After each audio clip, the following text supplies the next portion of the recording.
আর এই ঋণের বোঝা মাথায় নিয়ে বাজেট পেশ বিজেপি সরকারের। প্রত্যাশা পূরণের আশায় বঙ্গবাসী, সাধ্যমতো সবই হবে বলেছেন মন্ত্রী অগ্নিমিত্রা পাল। শুনবো। এটা আউটলাইন করা হবে।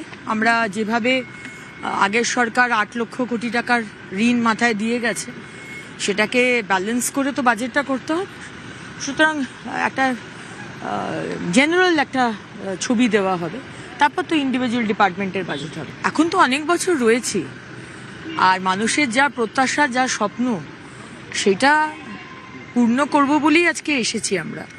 আর মানুষও ভরসা রেখেছেন, তাই এটা দৃঢ় বিশ্বাস রাখুন যে সব হবে, ধীরে সুস্থ হবে। কিন্তু তড়িঘড়ি করে কিছু প্রমিস করলাম, আর সেটাকে 2 দিন বাদে রাখতে পারলাম না, সেরকম প্রমিস আমরা করব না। থাকবে অনেক কিছুই। এই নিয়ে কথা বলবো আবির আমার সহকর্মীর সঙ্গে। আবির, একদিকে তৃণমূল জামানার বিপুল ঋণের বোঝা, অন্যদিকে বিভিন্ন সামাজিক প্রকল্পের বড় খরচ, এই সব দিকে ভারসাম্য রেখে বাজেট পেশ কতটা চ্যালেঞ্জের এই মুহূর্তে মুখ্যমন্ত্রীর কাছে এবং অর্থমন্ত্রীর কাছে, এবং মন্ত্রী অগ্নিমিত্রা পাল তিনি যেরকম বলছেন যে সাধ্যমতো চেষ্টা করা হবে, কতটা আশায় বুক মারতে পারেন রাজ্যের মানুষ?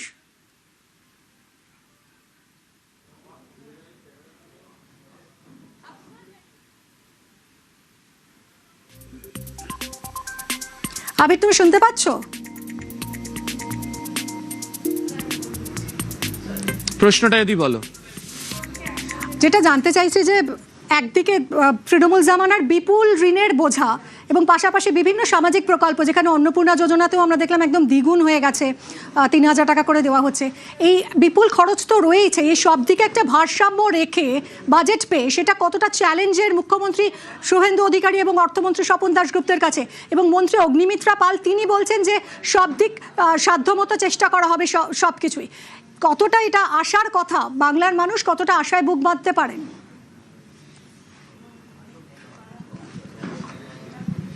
দেখো, আমাদের মতো একটা রাজ্য যেখানে প্রচুর জনসংখ্যা, একই সঙ্গে হচ্ছে আমাদের মতো একটা রাজ্যের বিভিন্ন প্রান্তের বিভিন্ন ধরনের চারিত্রিক বৈশিষ্ট্য রয়েছে, এবং তাকে যদি এক ছাতার তলায় নিয়ে এসে কাজ করতে হয়, তাহলে সেটা যে কোনো সরকারের কাছে একটা মস্ত বড় চ্যালেঞ্জ হয়ে দাঁড়ায়।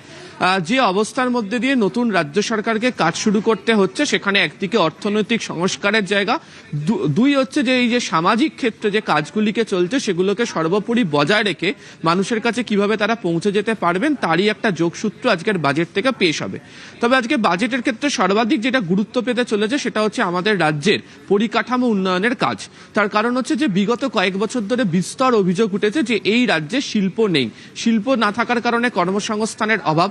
বিকল্প কর্মসংস্থানের জায়গা তৈরি করতে গেলেও বিভিন্ন রাজ্যগুলোতে যেভাবে সামাজিক পরিকাঠামো এবং অবশ্যই অর্থনৈতিক পরিকাঠামোকে বজায় রেখে কাজ করা হয়েছে, এখানেও তার একটা বিস্তার হওয়াটা জরুরি। ফলে আজকের বাজেটের ক্ষেত্রেই বিপুল পরিমাণ ঋণের বোঝা যেটা রাজ্যের মাথায় চেপে রয়েছে, সেটাকে কিভাবে দূর করে এই কাজটা করতে পারা যাবে সেটা দেখার।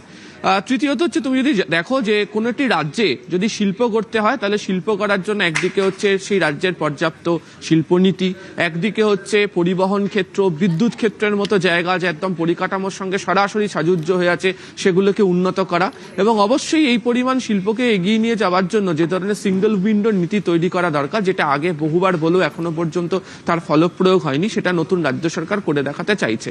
এর পাশাপাশি বিভিন্ন ক্ষেত্রে যারা কর্মরত রয়েছেন, তার কারণ হচ্ছে এটা বিপুল পরিমাণ সরকারি কর্মীদের আজকে আশা রয়েছেন যে ডিএর ক্ষেত্রে তারা কোনো সুখবর পাবেন, 7ম বেতন কমিশনের ক্ষেত্রে তারা কোনোটা সুখবর পাবেন, এই ধারণাগুলো তাদের মধ্যে রয়েছে। ফলে সেটাও আজকে বাজেটের ক্ষেত্রে প্রতিফলিত হতে পারে। কিন্তু যদি পুরো বাজেটের যে অংশ, সেখানে মনেই করা হচ্ছে যে রাজ্য সরকারের তরফ থেকে গত কয়েকদিন ধরে যে ধরনের কাজ শুরু করা হয়েছে, এবং মুখ্যমন্ত্রীর কথায় বা বাকি তার মন্ত্রিসভার যারা রয়েছেন তাদের সদস্যদের কথায় বারবার ধরে প্রতিফলিত হয়েছে, সেটা হচ্ছে যে পরিকাঠামোর মান উন্নয়ন। ফলে এই পরিকাঠামোর মান উন্নয়ন করার জন্য একাধিক ঘোষণা এবং তার জন্য বিপুল বরাদ্দ আজকের বাজেটের ক্ষেত্রে থাকতে চলেছে, এমনটাই সূত্রের খবর। ধন্যবাদ আবির।